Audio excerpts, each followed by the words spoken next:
Hey Ashutosh, Hey sir, how are you? all well, all well. Thank you very much. Yes, good morning, good evening, rather. It's a beautiful Saturday. Yeah, it is. Fans are up. And they're up. Yeah, I was just about to say that, right? Even my fan is there, but not up yet, but still. So, It's a funny. Like 2 weeks back, we were talking about like yeah, jackets and stuff, and yes, now yes, yes. I know. And now suddenly we are back to normal, isn't it? yeah, yeah, So great, fantastic. So Ashutosh, thank you so much once again for joining in, and to our audience, a very good evening. Welcome to the fifth episode of the Startup Story. We have Ashutosh here, who's a director at INQ Innovation, and the conversations that we have been building is very useful and of great, knowledge sharing for the startups, for founders, for entrepreneurs, and business owners, and of course, people who work in the smaller organizations, because you must understand what is going on in this entrepreneur mindsets and world. So, mm, Ashutosh, today you are going to be talking about something very interesting, and also maybe a quick recap of the last few sessions that you have been taking here at Vidphone through this platform. So maybe if you can just give a crisp overview, and then we'll move forward. yeah. Sure. Thank you, Vijetha, for hosting this, and thank you, Vidphone, for helping us get to this platform. So far, whatever we have done, we went through the general story of like how a startup evolves, and then we went step by step. We talked about the product and the product market fit, and then we touched a little bit about like the legal aspects of it, and then we also talked about the conflicts and the resolutions, and now we have come to an important session where we have to talk about the team. We have talked about how the product evolves. There's like the MVP stage, the growth stage, and then the product stage itself. And there's like a lot of hard hand holding that goes along with it, and then that hand holding also includes teams. So today we are going to touch on the teams part, and then we're going to touch how we're going to help build better teams, right? And this will lay down a lot on what we have discussed so far. We have discussed like marketing and sales, and so how do we hire for that, and how do we go around that. So we'll just discuss that. So I have a small presentation that I'll go with first, and then as usual, we'll have like a series of questions. Okay. Perfect. So Thank you so much, Ashutosh. So without further delay, would you like to start your presentation, yes, Ashutosh? yes, Let's go for yes. it. Yeah, thanks. And for the audience, questions can of course be put in here, and we are on Facebook and YouTube as well. So it's a wonderful time for you to kind of just sit back, relax, and gain the knowledge. Thank you, Ashutosh. Right. Thank you. So I'll just start with this very interesting quote. This is from Mark's blog, Mark Anderson's blog, and this is something that I've heard him say many times, and it's something that it resonates with me very well. So when a great team meets a lousy market, the market wins, right? When a lousy team meets a great market, market wins. But when a great team can meet a great market, that's when something special happens. And most of the time we are dabbling between the first two, but the thing is that if you talk to every successful company which is out there, whether they are in a small moving market or a fast moving market, if they've had a great team, they've had success in that market. So without going further into how the team structure, and we all know that we have to hire one salesperson, one tech person, one person who has leadership qualities and stuff like that. But how do we start? Where do we start? Right? And the start of the product is always at the MVP stage. That's where we are starting to vet the product, vet the idea, right? So this is where the idea has taken a shape, and then we want to explore more. So looking at the market size, looking at the market segment, looking at how the product has to be built, right? And what I tell most of the people at this point is, if there's something you can do yourself, you should do yourself. For instance, I'm a tech guy, right? I've been into technology for almost 16, 17 years professionally, and I've been into various fields, varied fields. I've been in finance, and I've also been in IoT. And if I have to start something new, and I'm starting over there, I'll have a fairly good idea about the technology as well as the business side of it. So if I have to start something, I might start something on my own, prove it out before I go and hire someone. right? So the question is always about hiring and founding, like the co-founding, right? So whether I am trying to find someone who is in sync with my thoughts, we have the same synergies, or we are going to hire. Uh, it's best to do it at a point where you can prove out at least the idea is valid. It may be after building a product like an MVP product. It may be after speaking to 10, 15 people. It may be after having gone through questionnaires and then answering whether this makes sense and there is definitely a need for it. So whichever way it is, all that has to be done. If it's possible to do it yourself, you should be done yourself, right? And it also comes at different stages. When we talk about uh, the startup itself, we're talking about people who start at college level, people who start just fresh out of college, and the people who start like who had some experience, maybe 5-10 years of experience. So at different levels, you have different philosophies and skills. When you are at college level, there are people to help you around with, and but they may not be a co-founder. Just to pause and say something over there, right? A best friend may not be a co-founder, and this is something I found the hard way. I did work with a very close friend of mine, and we thought that we had all the synergies, but it sometimes doesn't work out, right? So just keep that in mind, that what ideas has come to your mind, or collectively between 2 or 3 people in their mind, right? They are the first persons to vet it. So this is very important, whether it's a solo founder, or like 2 people who have thought of an idea. The journey starts there, right? And the first step to evaluate that journey is to evaluate yourself very honestly. Evaluate what one person can do, and where one person is very good at, right? So for instance, I will never take a marketing role, right? So I'm not a marketing person. But I may, if it's something in finance, or if it's something in IoT or cryptography or something like that, I may be able to put my head into it, because I understand the business aspect of it as well. So I can take the business role, or a technology role, but definitely not a marketing role. So knowing that strength is very important. I know everyone says you have to wear multiple hats. Wearing a hat to do something first is different from wearing a hat to do it forever, right? I have done marketing for the startup, but that doesn't mean that I'm so good that I don't need a marketing person, right? That philosophy is wrong, and that's where you have to evaluate yourself properly.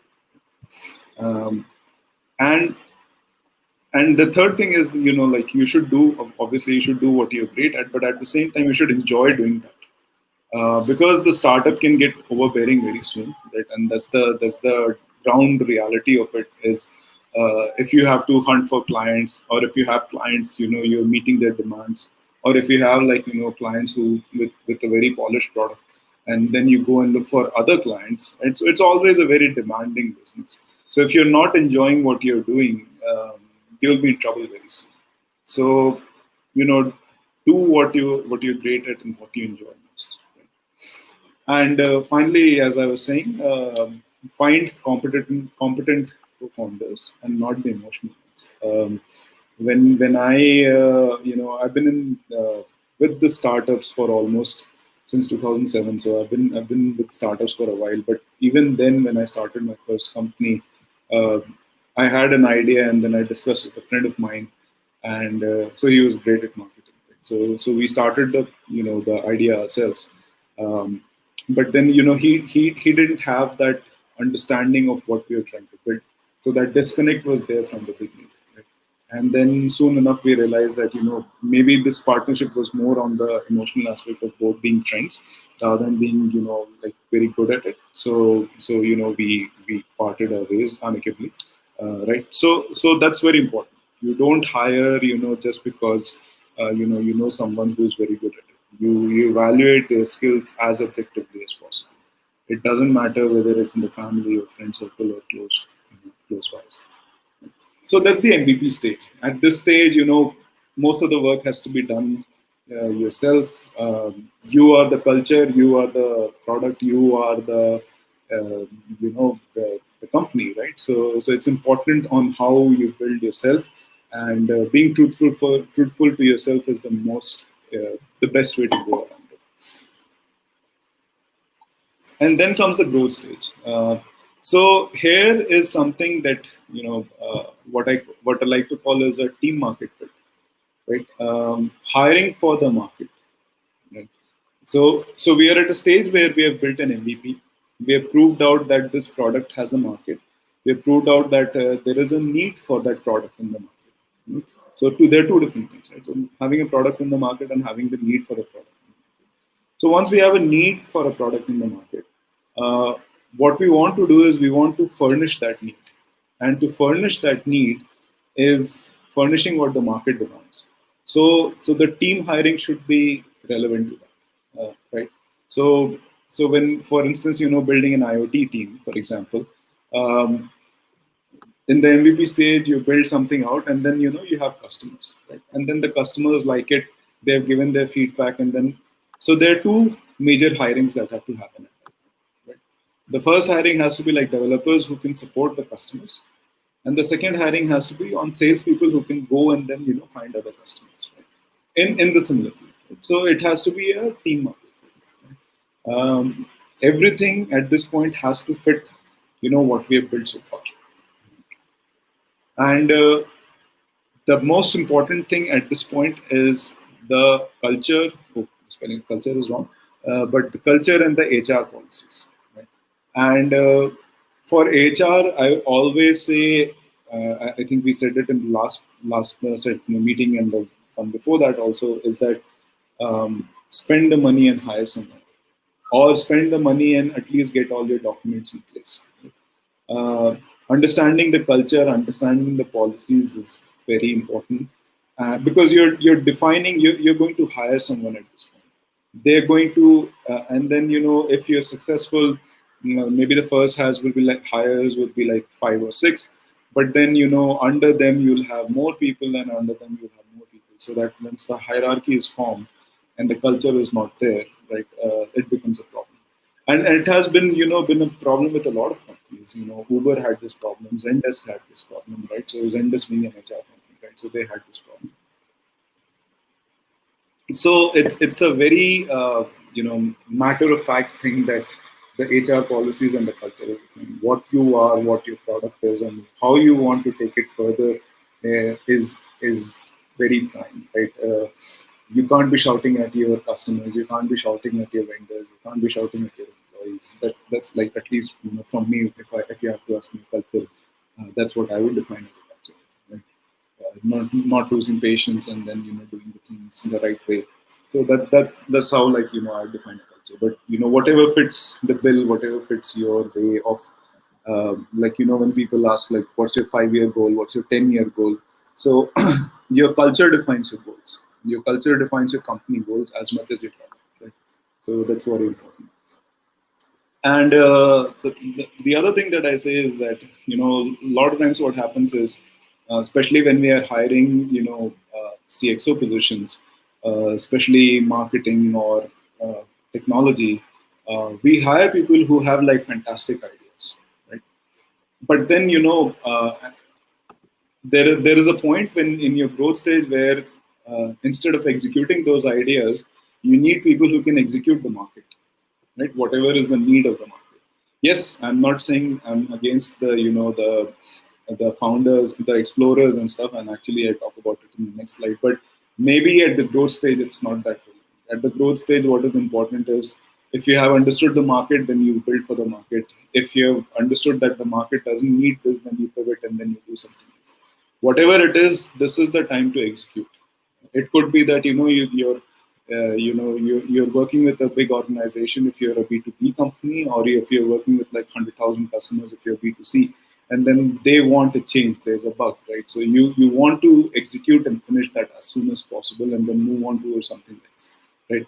And that can only happen if you've hired people who are ready to execute, who are ready to sit down within a week's time, build something new, get something out of the door, and then make you start to grow.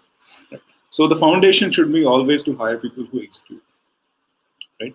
And whoever we hire, whether it's this is a time where we'll get advisors, this is a time where we'll get mentors, and then we'll also get partners. If we are talking about system integrators or direct selling agents or whoever it is, right? So we are hiring people or making partnerships. So at this point, it should be all specific to the market need, right? So this is the growth stage is, the definition of a product market fit. It's the definition of a team market fit. Your product follows the market, your team also follows the market. So this stage has to be, very focused. Even if it's like 4 or 5 people, very focused on doing the job, on fulfilling, whatever the product needs at this point. Then we are at the product stage. This is where I would say, we have moved from like growth to, defining the product stage. This is where, going back to the older definition, is where, the product has reached some revenue, and then, if you're looking for funding, then you are also getting funded at this point. Or it's also a stage where there's a recognition for the product. If it's a B2C company, the recognition matters. If it's a B2B company, then the worth of the product and the value of the product in terms of the businesses matters. So we have reached that stage, right? And at this point, whatever culture was built in the growth stage will be important, because this is the time when the hierarchy in the company sets in. To fulfill more customers, to fulfill or to get more customers, right, and to fulfill their demands, there'll be a lot of hiring in the marketing side, in the sales side, whether it's like hiring area sales managers, or whether it's hiring like head global marketing heads. You're expanding your business to a global need, whatever it is. If and especially whatever is happening in a global stage, whether you're going to, let's say, US, whether you're going to Australia, what culture you set here is the same culture that has to replicate everywhere else, and that is what defines it. And one of the best examples of that is MathWorks. It's a very small company, right? It's maybe like 5,000 employees all over the world, and they're still not publicly traded. I mean, I think they've been around for like 30, 40 years. They build only one product, right? But if you meet a MathWorks employee, whether it's here or in US, you'd have the same feeling, right? It's not like you've hired somebody in a tier 2 city just because they're easier to hire, they're cheaper to hire, right? So you give them the same culture that you're maintaining here. I mean, they get the same respect and authority that you hire somebody else. So that culture is very important, and that culture, whatever we have said so far, is what defines so far in terms of hiring. And same goes for HR, because once we have once we have started hiring more people, that means you're building an organization. You're going from a startup mode to an organization mode. That means there will be hierarchies, right? So there'd be CXO levels, and under CXOs there'd be like VPs, and then under VPs there'd be like whatever, however you want to call it, right? So that like directors or managers and whatever it is, and then you have like set of hierarchy that is coming into play. And to manage that hierarchy, that HR policies become very important. And the third is, as I was saying earlier also, is that go with the market. At this point, when we have gone from growth stage to the product stage, we're not just looking at a localized market. Talking about like TAM, SAM, and so if you just look at that, whatever addressable market that we are looking at in a global stage, right, it might require the product to change. It might require to add few things to the product. Especially, for instance, if it's an IoT company, it's going outside of India. There's like rules and regulations that needs to be followed. There's like a different maybe way of looking at the UI, which is there, and then the user experience is different over there. It happens, right? Because the date changes, the the dollar amounts change, like commas and everything, right? So the user experience changes, everything changes. So the market can change, right? Uh, but the hiring for the market should always be the primary. The hiring should not be, not for the market. But what does it change? Here, up till this point, whatever we are doing is we are hiring, for people who are supporting, the market. But at this point, you are also hiring people who are ready to explore, who are ready to, add more layers, do R&D, do research and development work, find out new areas where the market can be expanded. Right? There is something, when we talk about like TAM and SOM and other things, right? Uh, the one thing that we say is that total explorable market, right? So nobody talks about that, right? So when you have come to a product where the product has a life, right? So how do you enhance the product in such a ways that you're able to get new areas, right? It's different from a pivot because your basic standard product is still there, but now you are exploring other things, right? So that's the total explorable market, and a lot of companies do that also. So this is a time, you hire, you maintain an R&D team. And just one thing that I want to touch here is that when you look at Indian companies, Indian startups, in a lot of places, I fail to see R&D divisions. Right? A lot of people are still, struggling to get the product to a place where it has like a name and a name calling, right? But you still don't see an R&D. I don't see, like a engineering division. Like Netflix has an engineering division, Uber has an engineering division, Airbnb has an engineering division. In fact, like companies which entered the unicorns last year, they also have an engineering division. But we don't see that for like Indian startups. I've not found something for, I mean, not taking any names, but even if you look at the unicorns in India, it's very hard to find like an engineering site, right, where there is something which is built. And it's not like, we don't do it. Like Zoho and others have built fantastic things, but we don't see that happening. So uh, I'd like to see more of this culture being involved in. Um, when we talk about culture, right? So we're talking about like how we hire, who we hire, right? And again, that starts with us, right? And I've talked about this a lot, right? So emotional quotient is as important as an intelligence quotient, right? How we speak to people, how we deliver our how we convey our messages to our employees, to our partners is very important, because if just because we're losing business doesn't mean that we get angry at people for no reason. Everyone understands the problem, but you have to find people who you can rely on. I mean, they could be family, they could be friends, but developing that emotional quotient is equally important to the culture. And then there's something called balancing debts. We hear a lot about like technical debts.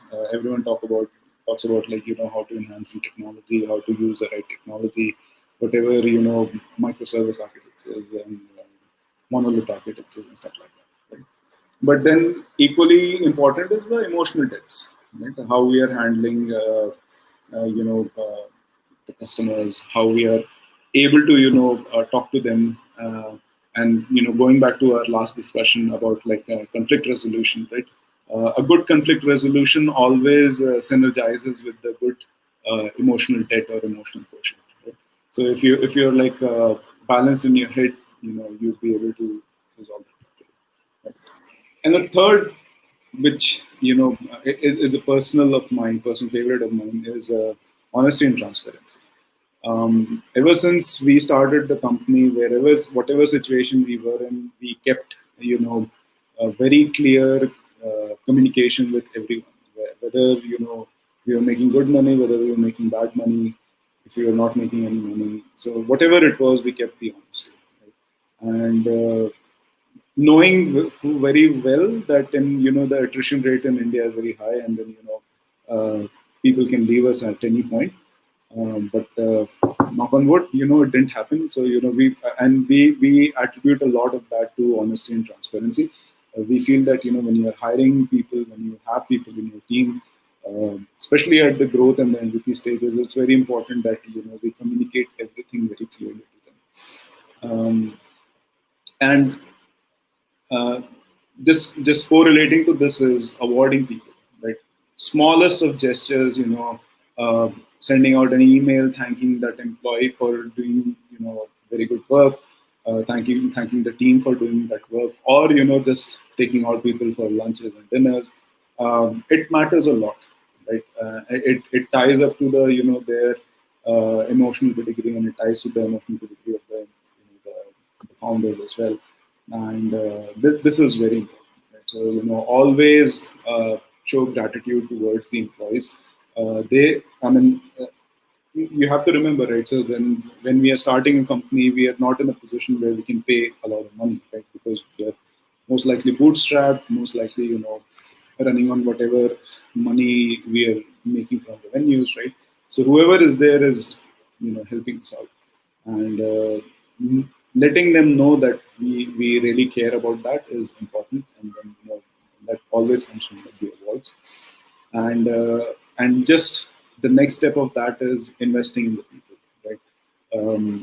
We have personally sent few people for higher education, uh, and we told them that we'll take some of their burden from their education, as long as their no contracts, no bonds, like as long as they feel that they can come back, and we are still in touch with them, right? So we like to invest in good people, whether they stay with the company, whether they want to move on. We try to keep them engaged, and then we try to bring them in as much as possible. Finally, I have some resources, so I will obviously put them in the chat as well. The startup HR toolkit is like a list of documents. It's like about 1,800 documents that you can get for like 3,000 rupees, right? So even if you are not hiring someone, that's the first thing you should do. Like I'm not trying to promote them. If you have like another local tool, go for it. But just go through this list of documents that they have, and make sure that these documents are available. Credly is again an online resource for HR, and they hire a lot. They help a lot in like HR policies. And Leo is actually a friend of mine, and he is someone who has coached people from Microsoft, like CEOs of Microsoft, and big enterprise folks on 100 companies, and he's very good at coaching. And I personally believe that if you feel that things are going haywire, and then the company is not able to support, or something is happening, like a right coaching helps in all possible ways. And this is something that we don't emphasize on that much, and I just wanted to bring that up. And then you don't have to go with him. There are a lot of coaches. In fact, in our circle, in our INQ circle, we have two coaches who work very well with the startups. So invest in a good coaching mentor who would be able to guide through, especially in a growth state. So these are some of the resources. And with this, I'd like to close the presentation and go and move to the usual chat. Okay, thank you so much, Ashutosh. Fantastic resources, very neatly and cleanly put down. So thank you very much for that. I just pick up a few pointers. Okay, so when you say that you invest in people, if you can give some real-time, examples of what you did and how was the. I mean, okay, it may not be too much tangible, but at least what could be the outcomes which were positive, and Okay. if you had not done it, what could have gone very wrong? Maybe something around that lines. Sure. So I just tell you, 3 years back, we hired one person. He had just come out of college, and he was from Manipal Institute, and he was looking for his masters. And I mean, he had come for me for recommendation, and I told him I'll recommend, and I told him that as part of the company, we might also be able to help you through with some of the funding part and all that. So so he was very happy that we offered that, and thankfully he got like a scholarship, so he wasn't looking for like the money part. But then this year he graduated December. When he graduated, the first thing he asked me was, "Is there any way I can help the company?" And I said, "Sure. We have our US division, and there are only 2 people over there. So if you want to help, right?" So he joined the company, right? So right now he is doing his internship with the company, right? We didn't ask for him to stay, but he stayed there. That's one example. The second thing is, and I think I touched on it before as well, right? We do this every Friday session where somebody comes on the field and then says, "I want to talk about this." Right? It could be anything. It could be about technology. It could be about the product they're working on. It could be about the people they met for sales. It's an open discussion, and it's mandatory for everyone to listen, right? So whatever somebody has to say, it could be good or bad, right? And then people give their support on that, right? So it's called a positive talk, right? So there is no negative thing to be said there. There's nobody who says this is the improvement that you need. We only say, okay, we understand this was the context, and then we move from there. So we make sure that everyone is on the same page. So this is some of the things that we do for. Very nice, very nice. And Ashutosh, see, I know that you also mentor and you also, under INQ, you have portfolio startups. And of course, you run 2 startups and you have been part of many things. So let's give examples, okay? Sure. That you talked about coaching. Mhm. You talked about, like building a team is also okay. It's all very, very, very good to say that we'll do this, we'll do that, but you have to actually do it. Yes. Motivation, especially in today's situations where technology people are most hunted resource. They Mhm. can get offers from so many other companies, co-founders, CTOs, whatever, right? So in terms of teamwork and culture, Mhm. some very tangible things that are actually happening in real time. Some examples, if you can give, that will help. Okay. So, in terms of culture, the one thing that we always talk about is um, building a positive context. Mm, No matter what happens, if somebody screws up a big deliverable, something happens, we make sure that we are not in any which way talking bad about it. Right? mm, The mm, only time people have to uh, I should say that not defend would be probably a bad word, but the only time that people are held for their responsibilities is when they have to meet for deadlines, right? mm, But at any point in the last 3 years that I worked with any company, or when I work about our companies, is making being positive. We don't. I've not personally told anyone, or none of the founders have ever told someone that, hey, you're doing a bad job, right? And I'll tell you right, one of the times one of the employees came to us and they complained about another employee, right, mm, because mm. something had happened. Even then, we made sure that we're able to take that uh, in a very normal way. I mean, it goes back to conflict resolution, but we made sure that both employees are understood, right? Hearing both sides of the story, and then you're going from that. But at any point, losing that cool is not something that we promote, and not something that we do. Right? Mm, mm. And then uh, everyone does it differently, right? So there's no right way to do this, but the way we do it is telling everyone everything, right? If Mm. we are in a very stressed environment, if we are in a stressed environment because there's too many projects in our hands or there's no money coming, so we tell people that this is what is happening. Right? So during a Friday talk, I start up the conversation and I tell what is happening in the company at this point, and then we move on from that point, right? So that way, at least everyone knows that there's a tense environment in the company, and people have to Yeah. deliver. Understood. Understood. So, Ashur, what you're saying is you like good news, bad news, share it, be Yes. very transparent because it's important for people to understand where the company is. It should not be that you're painting a positive or negative picture, but having transparency is important. I Yes. would also like to ask you this one more scenario, okay? That you remote, right? A lot of times now because of the remote culture, you do have your Friday virtual meetings, etc. But you don't really get to see, observe, understand. It's Mhm. very difficult and there are Yeah. challenges in this, okay? Mhm. And it is, as you said, it's just not just about work, but there's so many other dynamics in this. Mhm. So in the remote culture, if you were a startup founder or if you were a HR person or whichever way, or you're running a team, Mhm. how do you manage the deadlines are met? Because as you said, that is something that you can't really negotiate on because it Mhm. affects the customer, right? Mhm. And deadlines have to be met. At the same time, the positiveness has to be there. Hmm. So, what are the ways coaching plays a role, Hmm. and how? What are the interventions that you think are very necessary to keep the tempo very smooth and moving forward? Sure. So I'll handle it in two different ways. One is from a deadlines perspective, right? Okay. So the way we do deadlines is we don't give a deadline to our employees. We let our employees give the deadlines themselves, right? But we hold them accountable for those deadlines. Hmm. And if you come to, you should come to my company, by the way, like you know, one day. So if you come there, there's this famous saying of mine that if you tell me that this can be done in 7 days and you do it on fourth day, you don't Hmm. come to office for 3 days, I'm fine with Hmm. Hmm. that, right? I follow that philosophy, right? But then if you say, you'll finish it in 7 and then you don't finish on the 7th day, then you are held accountable, right? Hmm. Then you have to finish this no matter what, by hook or by crook. Hmm. Seems fair to me, right? So if you're able to complete that beforehand, you go, have a party, chill out. I don't really mind, right? So we handle, just to make sure that it works on for from a deadline perspective.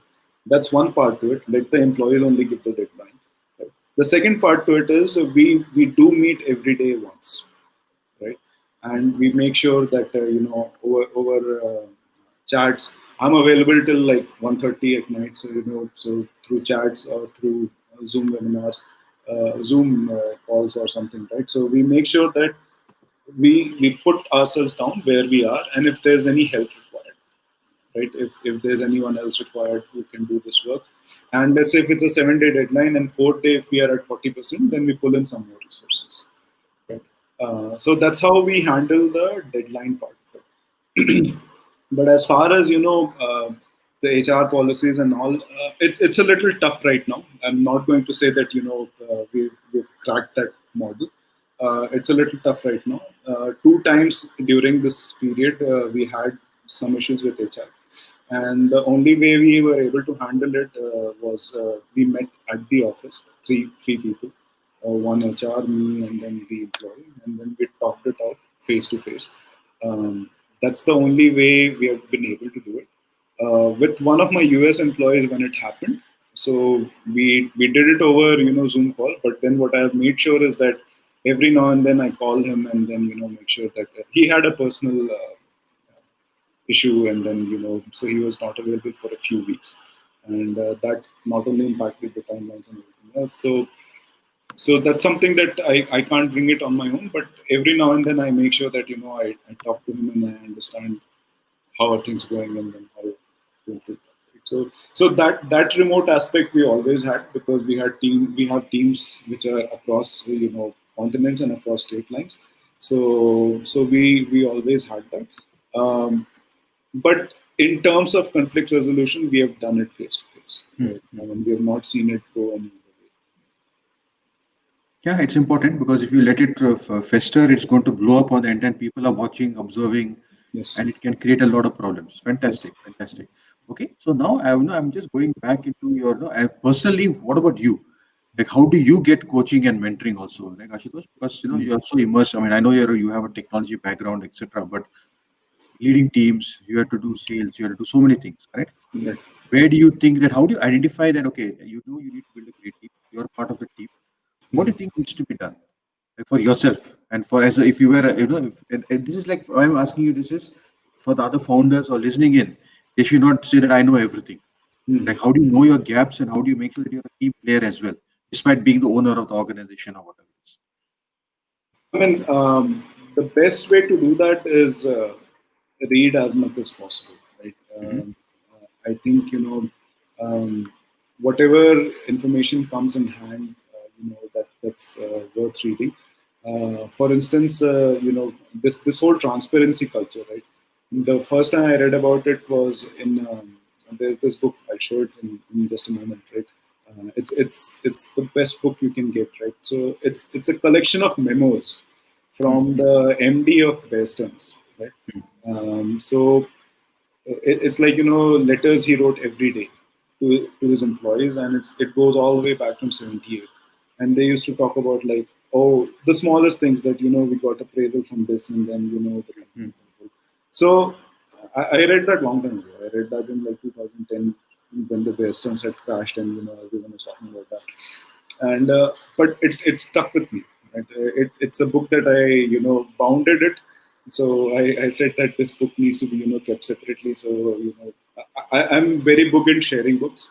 So if you ever need any book, you tell me, I'll give it to you. Right? So you read it and then you pass it on. So I believe in that read and pass on culture. But that's one book that I've never given to anyone.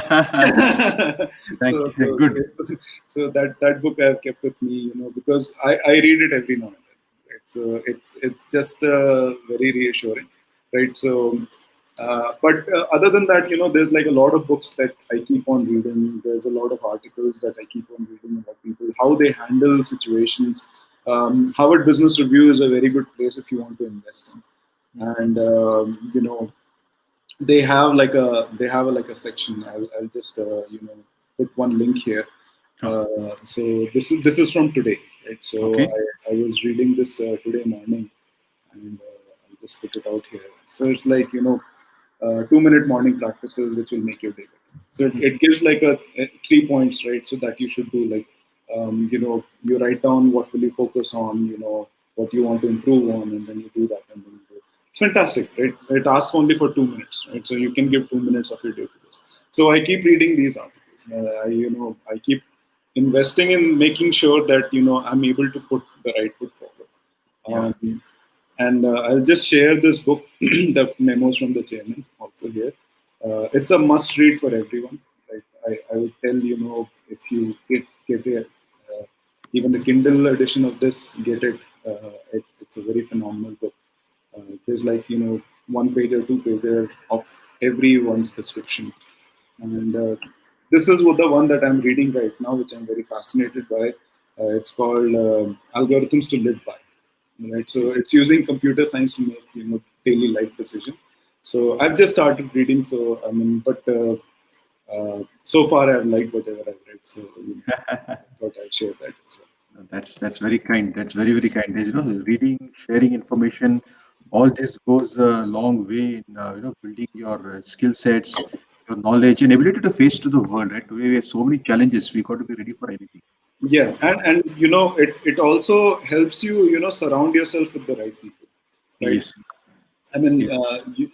when we are doing this, right? So we are surrounding us with the right people. It doesn't matter, right, that you and I, when we are talking, it's just like a lively discussion, right? So you want to keep Mm, that going, right? mm. It is a stress buster for me in a lot of ways, right? I mean, it's not just about talking about. I'm not sitting here, imparting knowledge, right? It's a stress buster. It's also a validation of what we are doing is the right way to Yeah. do it. Yeah. So all this builds an emotional quotient in some way or the other. Right? So public speaking, reading, all this helps. Surrounding yourself with the right people, all of that will help. Interesting. And this is the thing also, right, Ashutosh? They say that you know the right thing when you have experienced the wrong or the bad thing. Yeah. So, so Yeah. that's it. So, what are bad team dynamics in your observation all over all these years? Some Oh, really glaring examples of things that you can smell that, oh man, this is now going to go bad. yeah. I mean, very recently had this experience of working with a team where they kept shouting, right? So Okay. the first thing was, I mean, when you talk to them, it was never about the product. It was about the dream of what they wanted to build. And No. I realized that you have to start small, right? Great, one day you'll probably become very successful, but right now you have to start with what you have. But that was not happening, and then eventually I saw, obviously, that starts to show cracks very soon, right? Then they started shouting at people, and then I was like, I'm out. It doesn't build in any which way, right? So they never invested in the right team. They never invested in coaching themselves, right? So, and despite telling like how that needs to be done, and I mean, I personally faced that also when, like I was saying, that when I my fintech company I started, and then I met a friend, and I thought, okay, great, close buddies, known each other for 20 odd years, Hmm. maybe we are the right fit. But within 6 months, we realized that no, it's not going to work, right? And then the decision has to be made whether you want to make that decision for the company, or you want to let it continue and eventually ruin the company as well as the friendship. So we Yeah. decided that it's best to just cut it off right now. And then I decided to pursue it further, and then going the way it is. Right? So knowing when to cut ties off with the wrong people is very important. Yeah. And It's I think equally important. Yeah. yes, yes. And I think here what you're also saying is you kind of understood when things were not going so right, and you all understood that the right fit was not there. So, you were aware of it. Yeah. And then you were also willing to take a decision that would have hurt at that time, but it was for the best. Yeah. Very interesting. Very nice. Thank you. Thank you for that, Ashutosh. Then, Ashutosh, let's come to some of these, aspects that you also spoke about. Mhm. How does a founder build a team? It's all like, we talk so much about team dynamics, team this, but you're building a team. So Mhm. one is, of course, technology, Mhm. but you also have to look at other aspects of fitment, culture, etc., etc. Right? So, Mhm. how do you build that thing so that your HR or your founding team or Mhm. your technology person is hiring people for technology, Mhm. your salesperson is hiring for sales? So there are different skill sets, etc., etc. Yes. But there has to be synergies. Yeah. So keeping that in mind, if you were to build a simple playbook or give some insights on that, what Mhm. would you say? Um, so, like I said, always keep the product in mind. Right? Whoever you are hiring for, whether it's a CXO position or a VP or whatever position, it has to be kept for the product in mind. Right? And the way I do it now, and it's just through experience, is never hire someone on day one. We give them like a 1 month time period where they have to, prove it out, right? And it's not like they're not paid in that period. Like everything happens, right? They're treated as employee, everything works out, right? But they're given their, employment letter at the end of the month. After they, because it, when you read someone's resume, when you interact with someone, right? You'll find maybe, all the good things, right? My policy when I interview someone is I never look at the resume because resume always says all the fantastic things. I Mm-hmm. start with the last project and I want them to explain the last project. 90% of the time, I've interviewed people, they can't explain their last project properly because they have been into that frame where somebody tells them what needs to be done and then they do that, right? That person will never work in startup, especially in the initial stages, because that's the stage where you rely on people to do a lot of things on their own, and then Mm-hmm. you just want them to give a deadline and then meet the deadline, right? But then you want them to go a little more independent. If a person is not able to explain their project, right, so then they have not understood what they need, what needs to be done. They're just told that do this and then they do that, right? So that's how I hire, right? So I build upon that. So once they explain, what they've done, then I ask them like, okay, what happens if we change this? What happens if we change this? And I try to bring those questions more synchronized to the work that we do, right? So like, oh, if you have to build this way, this way, this way. So in technology, that's how I hire, right? So that's the strategy I when we hired for marketing, we did a very similar thing where we got the marketing guys and we told them, let's say if you want to promote this, what are the strategies that you use? And if the answer most of the time is Google ads, Facebook ads, and we know it won't work, right? In the industry that we are in, that won't work, right? So it has to be like right way put. So the way we interview people is bring them, ask them to explain what they've done, and then bring them with more questions around what we are doing, rather than asking, like what are data structures and all that. We don't do that, right? So we ask them to build that scenario because it does two things. It lets us know how they think, Mm-hmm. right? They have read a lot of things, maybe they have done a lot of things, but it lets us know how they think. Are they able to think independently in a new scenario? If yes, then great, they're a good fit because they would apply their own brain to make this successful. Second, that also explains their knowledge, the depth of their knowledge to do that. Right? And surprisingly for us, what we found out was that college students are very good at this. Right? So every time I've hired people who are like, just fresh out of college, they're very good at this rather than, people who have worked in the industry for like 5, 6 years because somehow they're not able to explain what they've done. Yeah, I mean, it's a very simple thing. Like you ask someone like, explain your last project, and you see that 90% of people can't answer what they've done, and it's very shocking and surprising. Right? And Mm-hmm. not just here, right? It's more here, but even outside of India, right? So I've seen this outside of India as well. So uh, that's how I hire, right? So that's how we hire. We hire people and then we ask them questions which are more pertaining to us, and then we let them build like a pseudo product during the interview. Hmm. One interview then is good enough. Right? Interesting, very interesting. And I mean, recent conversations that you have been having, Ashutosh, with various people, where where they've come with some situations. If you can just give some light input on that, you don't have to name who they are, but some problems that came in, and potential solutions. Yeah. So, I mean, given the whole COVID scenario, we got a lot of people where people were leaving jobs and they were not able to sustain people. And one company which had 7 employees and they were also doing good well. It's a B2C company. They were also doing well. They were in the spiritual space, right? Um, but suddenly, because of COVID, a lot of people are not using their products or not going out to the market to buy the products. It was not listed on Amazon or anywhere else. It was just listed on their site, and not a lot of people were taking that, and so they had to take a decision of laying off few people, and then they asked us like where to go about it, right? Mhm. And we told them to just go look for better partnerships. You don't have to go and look for partnership with Amazon. Maybe talk to Dunzos, maybe talk to these people and then get your product listed, right?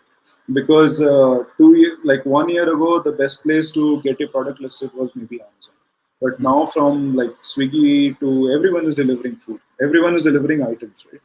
I said you just get listed over there and then do this. So I think last week they partnered with Swiggy and Dunzo, and then their deliveries have started again. So very simple, we were able to solve their problems. But then again, they did have to lay off some people, right? And then the question was whether we should stop the company or close down. And I said maybe not required. Interesting, very nice. Thank you for that. That's very candid sharing. So we also have Jagat Online. Let me just get him here. So Jagat is a co-founder, and he's looking like a total don, but there's a Oh, reason for that. Hi, Jagat. yes. I just have How, really bad infection in my left how, eye. how are you doing now? Yeah, better. I mean, last week I had a really bad throat infection and pain. Okay. And past 2-3 days, my left eye is completely swollen. Like I look Oh. like a pirate. So I thought, might as well take the opportunity and wear shades today. Yeah, so Jagat, when you look like a parrot, act and talk like one man. Team building. No, you have the government is very strict nowadays. You have to be careful. As it is being a SaaS company, they're going to come after me for flipping. So I don't know next. Anyway, Anyway, this was a really great session, Ashutosh. Really enjoy. I think very important topic, right? Yes. Probably, if you ask me, the most important topic of building Yes. a startup. Yes. Yes. and Jagat, I was just reading about this fact that team building, coaching, guidance, everything is happening remotely. So I think video plays a very huge role in enabling these processes. Not just about sales, but also so many other things, right? Bonding, team building. So what are I just want as founders, you all have to do so many things and wear so many hats, face so much of pressures. So maybe a conversation around how do you handle this and how can we use the digital tools also, right, for this team bonding, team building, getting work done. So some thoughts around that. If both of you could have a conversation, that'll be awesome. Ashutosh, you could probably. All right. Yeah. So I think we have over the last 1 year, uh, because of COVID and other things also, right? So we've been using a lot of digital tools to get talk to our employees, right? And now what we have done is, at least from a technology perspective, I have about a team of 25 people. So I make sure that I talk to all of them once a week. Right? So I try to cover between Monday to Saturday. I cover at least 2 people per day, and I try to make sure that I'm able to talk to all of them. And this conversation is not about it's a good 30-minute conversation, and it's maybe 2 years ago it was hard for them to open up, but this conversation is an open-ended conversation. They can come and talk about anything, right? So I get to hear. Without exposing much, but I get to hear everything from people who are about to get engaged to whatever problems they're having in terms of learning or understanding things, right? So the video platform has been like a big part of it for us. One, because this helps us do this out of office hours. Earlier, we were doing this in office hours, so we used to do it between 9 to 5 and 9 to 6, right? But now, they don't mind that, because it's a very candid conversation, so they don't mind doing it at like 8:39, right? So for us, in a way, this has been much better, right? Because we are able to with some employees it does get into technology talk and then about work, but with a lot of them it's about understanding their personal health and their mental balance and everything else. So it works for us, and then so for us it has been a great help. Really cool. Nice, very nice. Jagat? So ours is not. I don't have such a big team. Probably few years ago, 2015, 16, I had about 25, 30 people. But different nature of business. More account management with each of you. For them, services kind of business, quite different. Product, we had few more people, as you know, Vijetha also knows. We kind of had more people, but then I think the market situation was such that we had to really innovate. I think I said nothing matters right now. And having younger people who get into the organization, it takes them a learning curve, right? And I think 2020 was not a good time for us because we had to really move from that conferencing webinar space. The kitchen sink was thrown at us, right, by all the large companies. So that particular moment, definitely we had to keep it very lean. Right? And Akhil and I, he just joined us as a developer in 2016. Today he's like the 4th CTO in my 10-year journey. And the day I hired him itself, I said, I'm not hiring a developer. I don't hire developers. There's no point in you ending your job as a developer. That's not what you want. That's not what I want. And so that's how we start with that goal. Right? And he's it's very difficult to find good people.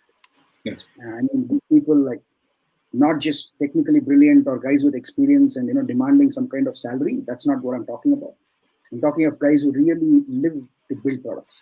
And I think that's a really different thing altogether. Right? So yeah, I think so far it's been good. We have today he's the director in our company. So I think I've given him the maximum possible acceleration and growth path. Right? But yeah, we have to start building more people. I think one thing we need to get more patient. Leadership is not easy. I'm sure Ashutosh is, sweeter guys I think have a better way at leadership. Right? I sometimes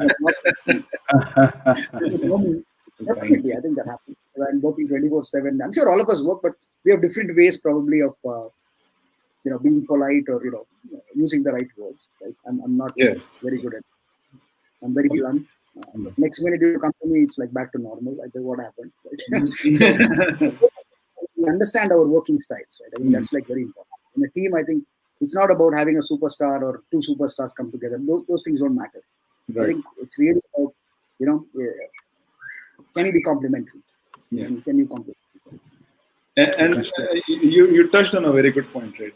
We touched about this whole superstar culture, right? So when I look at the startups now, there's like superstars, ninjas, this, that, right? But at the end of the day, none of that matters, right? I'll tell you, since I was working with startups since 2007, but in 2016 when I started my own company, right, I had all the gyan of the world, right? Met all the nice people, I had all the gyan in the world, right? 1 week later, 1 week of starting the company, you feel that what have you done, right? So none of that matters. You can come from a position of like high net worth, high value, high intelligence, but when you're doing something, you're building the product, right? So that's what matters, right? So I think that's in fact, I've seen a antithesis, Ashutosh. You wouldn't believe. I also had a mentor when I started my career. He was on IIT IIM Kellogg grad. Super smart, hyper smart. Like IIT Kharagpur, IIM Bangalore, Kellogg School of Business. That's not Eastern, not Western. And they were touted to do the next Infosys. The company they were running back in 2000, 2001 also, even after just the Y2K in India. They raised a lot of money from ICICI Ventures and all of that. And seeing that model, I feel what happens is like when guys come from huge pedigree, it's like they have always succeeded. But entrepreneurship or starting up is so much failure Like it's more than you would imagine. Every call you go to is almost you can think it's a failure.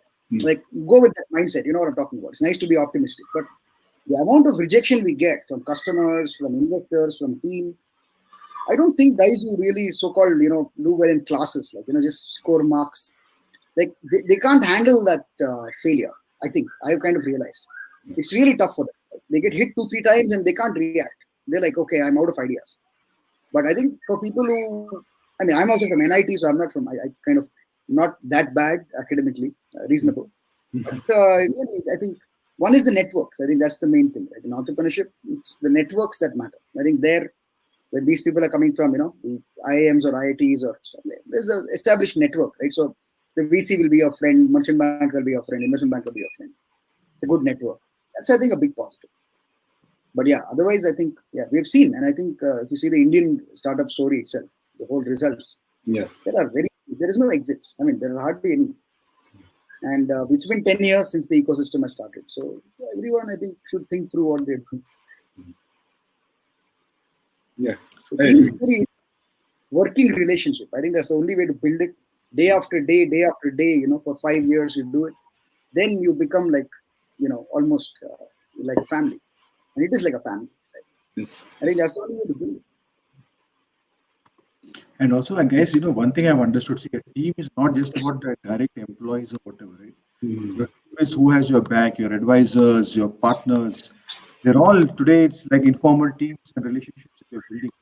And you need everyone in your journey at different stages.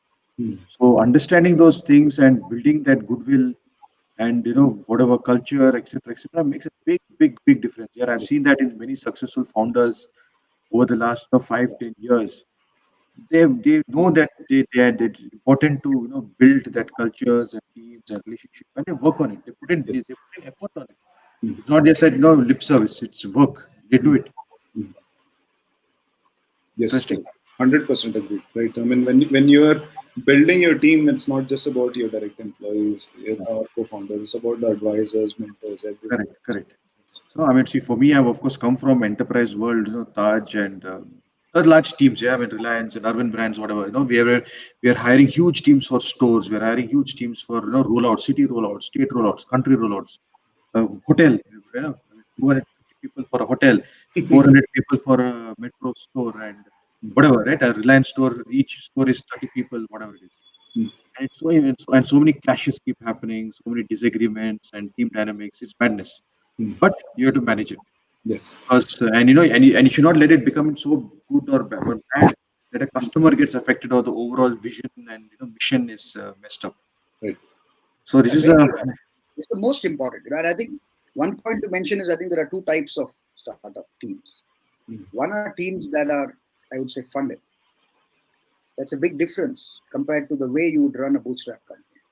And many times when young employees want to join startups, they have the newspaper view of a startup. Purple office, bag, work from home, blah, blah, even before this, and, foosball tables, free food. That it may be happening in some companies. Like I think 90% of companies don't have that culture. I mean, cannot really afford so many frills. Of course, you do provide some food and you have a pantry and toilet and stuff like that, but you can't do the frills. Right? So I think another very important thing is as a leader and as building a team, people need to know who we are. That's very important. This is something I've learned. Because typically, when you go to a Myntra or you go to a Flipkart office, and that's also a startup, but it's very different from your startup. And so, guys who come to our office must be clear that I think that expectation is critical. Right? Every relationship is about expectation. And I think, as you said, the team is no more about direct employees; it's more about partners, ecosystem partners, channel partners. And I think everything, it's all about expectation. So we have to set the expectation straight and try and meet. And as you keep doing that over time, I think you can set better expectations. Right? Organically, I think the team grows. Right? So yeah, I think Akhil and I think I must shout out. He's came in as a fresher to us, and 5 years. I think today he's building really interesting things. So and we had other people before that, but I'd say Akhil is like probably the best out of the 4 CTOs I've had, and all of them are fairly smart. It helps. I think being really natively smart is really important. You can't substitute that, especially when you're in a hurry. You have so many things going on, and you expect that sometimes you get what we say. These are subtle things that happens with working relationship. Anyway, really awesome. Happy to share my 2 cents, and I'm out of here. Don't want to look like a guru. Oh, you're looking cool here. Might as well. But my dad says this: when in hot water, the wise man decides to take a bath. All right, then. Continue. Thanks, Jagat. Take care. Get well. Yeah. Thanks. Cheers. Yeah. Hey, so thank you so much, Ashutosh. It's 5:35, 1 hour 5 minutes. So we always keep it to the time. And what can we expect next week? I was thinking more around financial modeling. So Okay, that's financial modeling. one aspect that again a lot of people don't talk about, and that's the first thing when I ask people, what's your financial model? They talk about their like 5-year plan. I'm like, no. Let's talk about like where you're spending money right now, and then they just draw a blank. So we'll talk about financial models. So that will be like very interactive. We'll open an Excel sheet. We'll talk about like how it looks like, and right. So perfect, man. I think that's you're very right. It is critical. It is so super critical. Yeah, because your financial model can drive to the point where when you need money, when are you going to achieve break even and all that. So that modeling is very important. So we'll touch upon that. Perfect, boss. Okay, and thank you once again, Ashutosh. You have a great weekend. Hope to catch up. Hope to see you soon, and look after yourself. Looking forward to all these wonderful sessions. Also, lots of learning of high quality, and we appreciate the fact that you prepare, you go through so much, you research so much, you share so much resources, and that's very kind, very very generous of you. Thank you. Always there to help. Thank you so much. Right. Okay. Take care. Yeah. Bye. Cheers. Bye. Take care.